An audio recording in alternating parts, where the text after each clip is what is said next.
We're talking about that you, at this point, like mentoring kids when it comes to baseball. Talk a little bit about that and the things that you're trying to do and what you like to do with kids. Basically, what I want to do is stuff I'm learning. You know, when I'm playing baseball, I want to give it to them at a younger age because I didn't get it. You know, I want them to know the right way to do stuff and how to do that, so it won't be a struggle on them.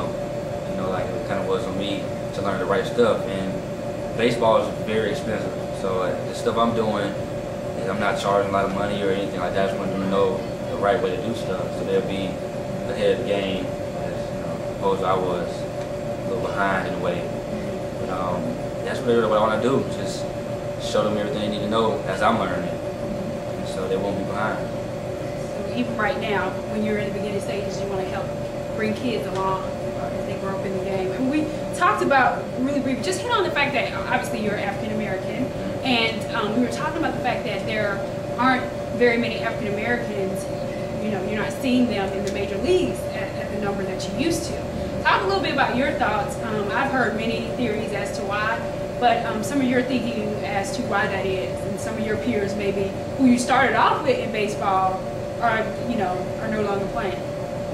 I think the reason there's not a lot of African Americans playing baseball or professional baseball is because they lose interest.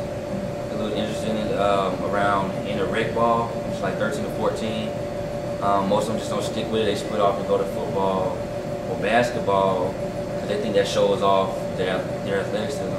But baseball shows it off too. But I really think that's why they're doing it, so they can show how they can jump or how fast they can run, different things like that. But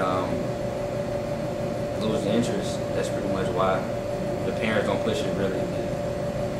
And what do you think they're missing out on because they're not following a sport like baseball? What do you think baseball brings that other sports don't necessarily give you? Baseball brings, it gets you mentally strong. It helps you deal with failure because you're going to fail more in baseball than anything else, you know. So failure is a big thing that it brings to try to be strong too mentally. That's one thing. That's two things they're missing out on.